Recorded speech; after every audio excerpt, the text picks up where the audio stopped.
Hey guys, so WoW released a video today highlighting everything new that's coming out in 10.1, and I wanted to play the video, talk about the changes, and just give my thoughts out.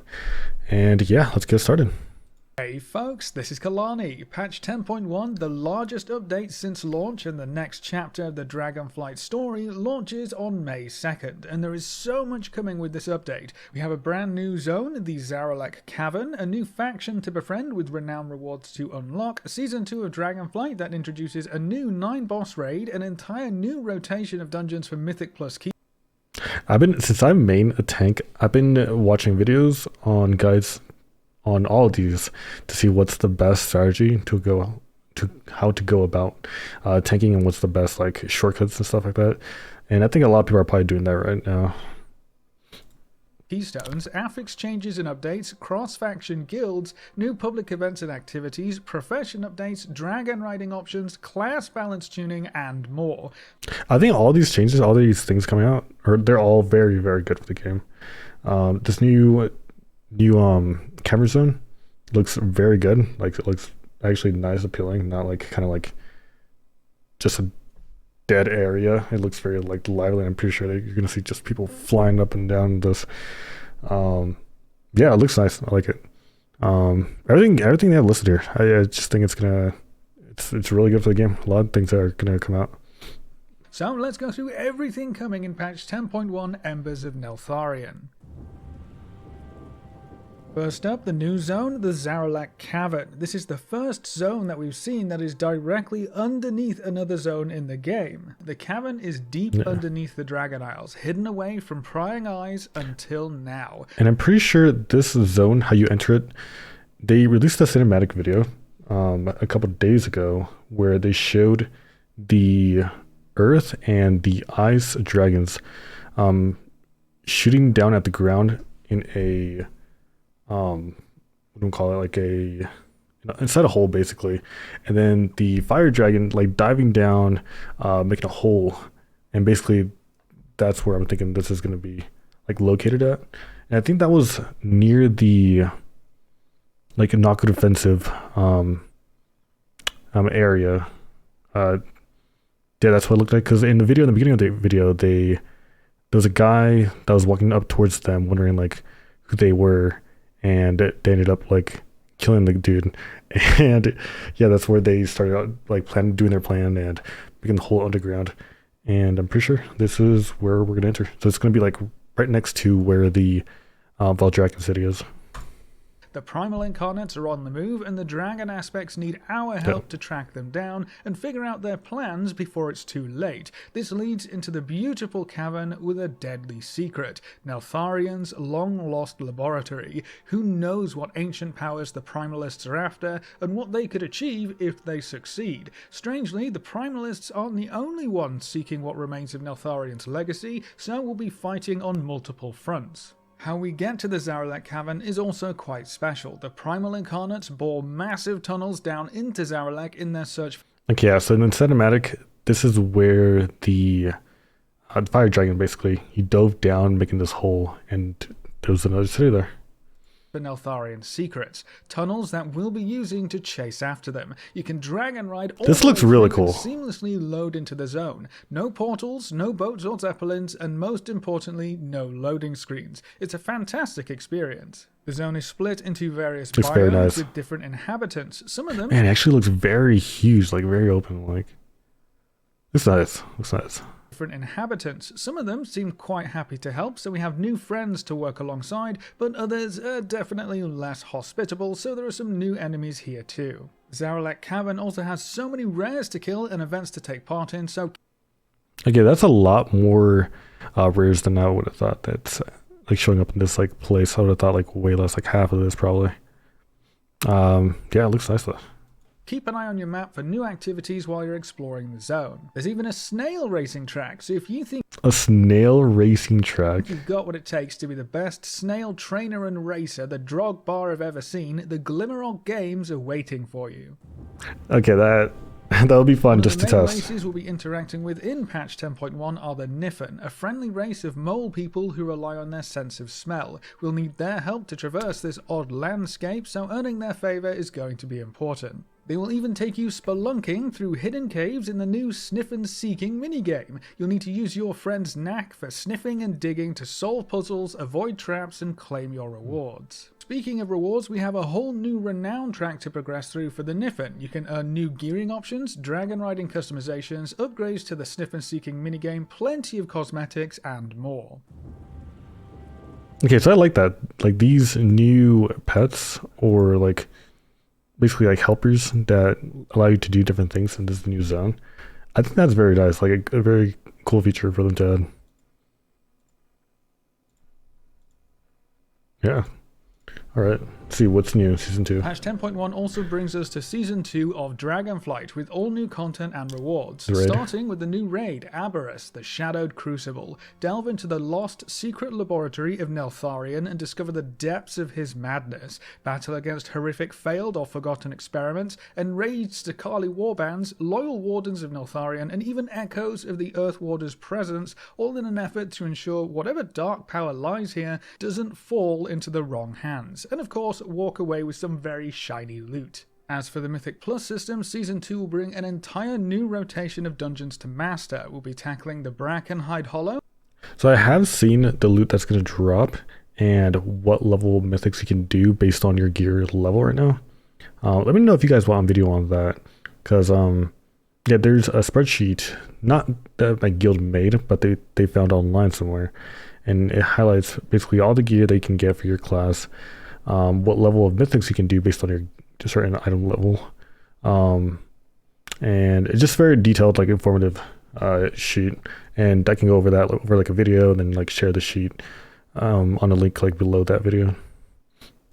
The Halls of Infusion, Neltharis and Uldaman Legacy of Tier dungeons from Dragonflight, as well as the Vortex Pinnacle, Neltharion's Lair, free. The best looking mythic that I've seen from watching these videos is the Vortex Pinnacle. That one actually looks really, really nice. Like, I think it was ahead of its time when it first came out. They should definitely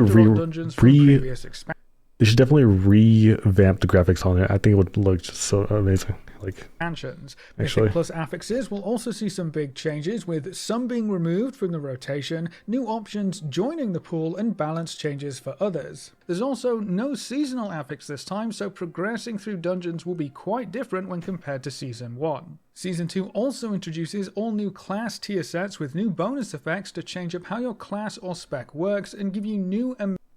Okay, so these are actually pretty nice. I thought this tier set was gonna be the paladin, but it's not. It's the preset, and I hate that because I'm maining a paladin, and their gear, from what I've seen, hasn't changed, and it just looks like a normal, like I would say. Oh man, I don't know. Maybe like a tier set from Burning Crusade, second phase, like Season 2 tier set. Like, I don't know, it's kind of like old fashioned, not really it won't catch your eyes, you know. You won't be like, whoa, it's amazing. It's like, oh, okay, well, that's what a paladin would wear, I guess.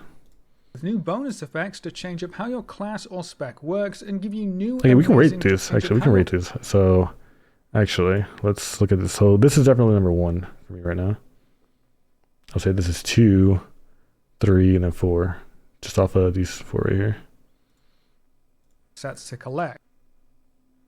Yep, there it is. Wait, let's go first over here. I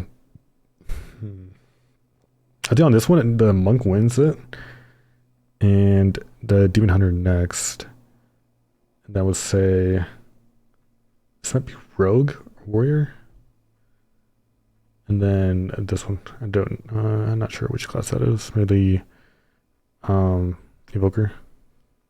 Transmog sets to collect. We will also have all right, here it is, the paladin tier set. Look at it. It's not great. Like, it's like you'll see it and be like, oh, okay, I can see it. It's a paladin, you know, and it's paladin gear. It's not amazing as some of these other classes. So on this list, I wouldn't say they were last. I think I just don't like the colors on this one. I'll say this one's last for sure.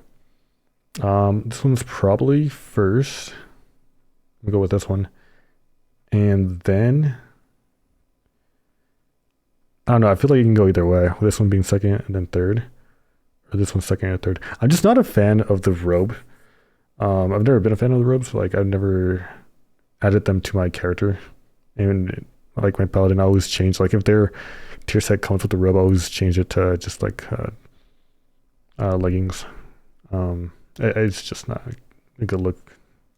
More ways to acquire these sets, like killing the last boss of the raid for the first time on each difficulty, giving you a guaranteed piece of tier gear of your choice, or earning the Season 2 Master achievement by clearing the raid on Heroic, earning a high Mythic Plus rating, or even a high PvP rating. That also rewards you with a piece of tier gear. Between these new guaranteed sources, killing bosses in the raid, and your weekly vault, you'll be rocking your new 4-set bonus in no time. And then of course the Revival Catalyst will arrive later on to facilitate the creation of tier gear just like in previous seasons, except this time it's going to be even easier. You will accrue Catalyst charges passively, so there's no quest to pick up or complete, and there will still be 0 currency requirements for upgrading gear. That's going to be great for getting alts caught up especially. But perhaps the most important change coming in Season 2 is the complete Okay, so before they get into this other part, I actually think it's a good idea to keep the same thing kind of going, and we'll even making it easier to get these catalysts to upgrade your gear. I think that's a very useful thing to do for someone that doesn't really raid and they solely focus on either PvP or PvE, doing like mythic raiding. I think this is very good to have. Like this, I think they're not gonna have it like early on, but like probably until like a month and a half later or 2 months. But I think it's good that they have this. Like if you're not into raiding really, but you want the tier set, want to be able to transform that. I think that's good to keep. Especially. But perhaps the most important change coming in Season 2 is the complete overhaul to how item progression works and how you can upgrade your gear, no matter what type of PvE content you take part in, whether it's raiding, Mythic Plus, or outdoor world content. You can earn Flight Stones and Shadowflame Crests to upgrade your gear. As you progress through more difficult tiers of content, more powerful Shadowflame Crests will drop that will allow you to upgrade your gear further and easier. Okay, that's interesting. So they're not adding just like 1 or 2 different I'll say like currencies. They're adding 3 now, and but they're, I guess like they're saying right now that it's going to be easier, I guess, to get. Let's see. So for example, this one, let's say used to upgrade a high level champion, a lower level hero gear. Okay, so that's what they're doing now. So they're calling it champion or hero gear. So they're having names instead of I don't think they called it anything before. They just kind of just went with like, oh, this can raise the level up to 405 or 418. I guess that's unique. That's a little change. It's all right. Okay, but for this one, okay. Aspects Shadowflame Crest. You need that to upgrade it to the max level you can. So the max level, I have it on that sheet I was talking about. It's 447 for Mythic Plus, and it's 450 for rating in Mythic. And I think there's a legendary gear, and that one's 457, I believe. But that's like legendary gear that's like very hard to get, and you have to be doing rating, and only some bosses, I think like 4 of them, have the possibility of dropping it. Easier than ever before. Patch 10.1 will also be introducing cross-faction guilds, so no matter which faction you swore allegiance to, you'll still be able to play with your friends through all of this amazing group content coming our way. I actually think this is a big W. Here, let's watch the rest of it and I'll talk about it at the end. Guild activities and events. I can finally get my alliance characters invited into my horde-based guild, so I'm never left out of the loop. I think that's a good change for them to be doing, having these cross-faction guilds. Like it allows people to, like, even it's not even specifically like roleplay. It's just like you want to play, you want to be in Stormwind. You think it's nicer or something. You want to be there, but then you also want to be in like in Orgrimmar, doing different things with different like characters. You want to just be like, you want to feel like you're in WoW but playing two different parties, and it's just like you can kind of do everything at this point. Like you can have one guild, and you can chat. Like you can be with your one guild. You don't have to be in two separates. If you want to raid with two different let's say characters, I guess, but with one guild, like you can do that. It just gives you more options. I just think it's a good overall like plan that they're doing here, that they're going with. Invited into my horde-based guild, so I'm never left out of the loop. It's not just new group content in this patch though, there are also many new outdoor activities and events to take part in. Fyrak, the primal incarnate of fire, is looking for something, and he's not afraid to set the Dragon Isles ablaze in his search. Thwart the primalists' efforts, protect the denizens of the Dragon Isles, and earn a variety of rewards like reputation, higher item level gear, and even Shadowflame crests. In the Zaralek Cavern, you can also assist the Dragon Scale Expedition in the Researchers Under Fire event. Protect Renan and his team as they work to lift the lockdown on a Titan mining camp to unlock new mysteries and earn new rewards. With all of the new open world events, all adventures you take will lead to unique moments and rewards. And then there's also a brand new world boss or world bosses. You'll need to face off against Vakan and Golna at the same time if you wish to defeat the Sakali Elders and walk away with some of their precious loot. This dual world boss can be found in the Zaralek Cavern, where you can turn the boss's abilities against each other to gain powerful bonuses to make the encounter easier. Okay. So I myself am not a huge fan of doing these like public events activities like world bosses. Because usually I'm already like at the start of the season, I kind of go like just hard on trying to get like doing like upping my rating in mythics, trying to get that gear. So I don't usually end up doing like a rolled bosses or rolled like events where because I'm more focused on gear, and I already have that like better gear, I guess. By the time they have these activities and everything, it's like, you know, it's not really worth my time. But it is cool that they're adding this new thing just for because I know there's a lot of players and they all have different like likes, so it's good that they're adding this like more activities into this new expansion. They didn't stop, so yeah. Against each other to gain powerful bonuses to make the encounter easier. Alright, profession changes. Professions have some great updates too. We have additional recipes to collect for powerful new gearing options, new fun and cosmetic crafts, and there are even all new raw materials to gather in the Zaralek Caverns. Professions will also tie into the new gear upgrading system. Enchanters will be able to create enchanted Shadowflame crests to craft new higher item level gear, or you can upgrade your crafted gear from Season 1 to bring that forward and keep it relevant. Okay, wait. That's actually nice. Crafted gear from Season 1 to bring that forward and... Okay, interesting. That's actually very cool.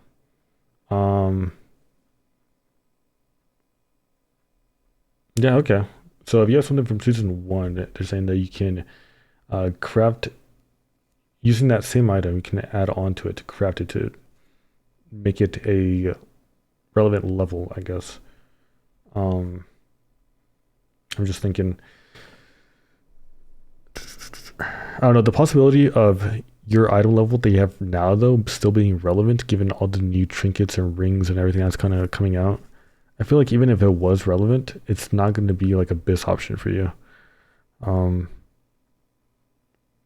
Yeah, I feel like there's not like a hard set right now like what's going to be your BIS gear.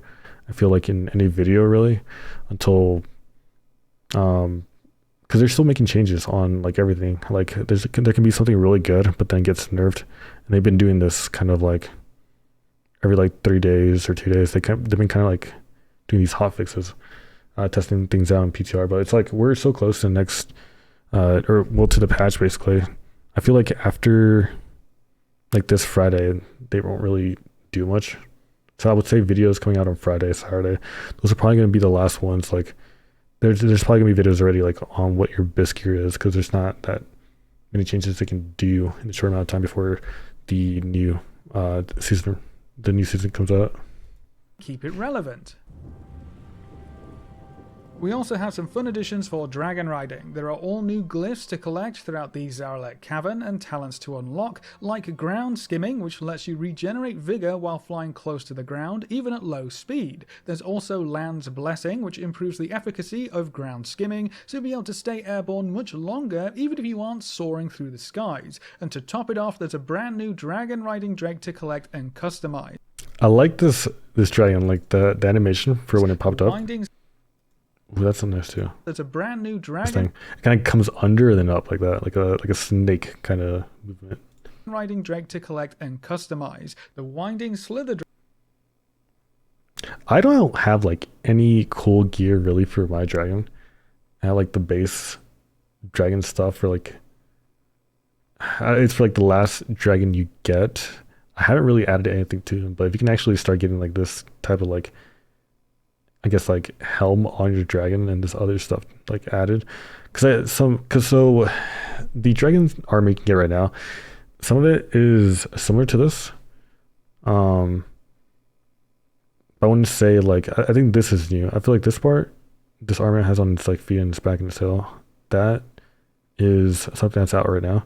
But if they add these cool stuff, I guess like for people that want to get, kind of like the people that want to get the Mog for just kind of everything, it's something extra, just something to do. Drake can be picked up by progressing through the new story campaign and will give you yet another option for zooming through the air in style. Every patch usually includes class changes and balance tuning, and 10.1 is no exception. There are some big adjustments for Shadow Priests, Devastation Evokers, and Balance Druids. Yeah, so the Devastation Evoker, or the Evoker in general, I heard that there's going to be a new, what would you call it, like, not class, I was going to say, spec for it that's going to be coming out. I think it's going to be like a DPS spec that I've been hearing. That'll be interesting to see how good it is, I guess.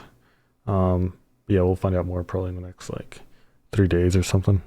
But almost every class will see at least some changes to their talents or abilities, which combined with the new class tier sets and effects could change up how your class or spec plays in this new patch. Then there are some under-the-radar changes too, including heirloom scaling to help level up alts, additional UI customization options, Worgen racial changes, a new transmog rolling option, mounts and more. With such an incredibly content-packed patch, there are more ways than ever to play your way in the Embers of Neltharion update. But that's everything coming in patch 10.1, so that's it for this video. Thanks for watching folks, good luck and have fun, and as always... Okay. So everything about this video, I think it's a W. Like, I think everything that's coming out is interesting. It's going to be attractive to all players, like new or veterans. Class changes. Hopefully the Paladin still stays as the best tank. And the Ret, is still good in PvE, PvP. Yeah, because I want to focus more on both actually. So this season I really only did a PvE. I started with PvP, but I don't know. There was a time where I was just doing battleground after battleground. And I was just like, I need something else. So I tried PvE, and that kind of like helped me just push my interest higher. So now that I know like a good like what's gonna be my main thing is gonna be PvE. I feel for like Mythic at least, until I start getting that higher level gear, and then I want to also mix in PvP though, and start doing like these games with with viewers, or just trying to get that gladiator gear, trying to get that push for like that rank 1, which is going to be very difficult.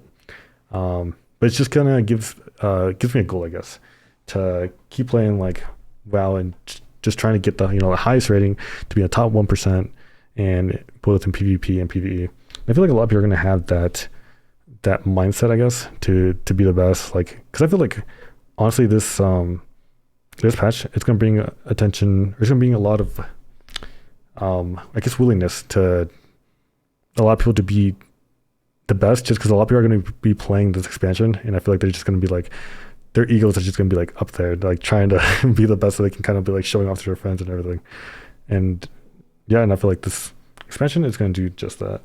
But yeah, guys, let me know what you guys think about this new They call it expansion, this new season that's coming out.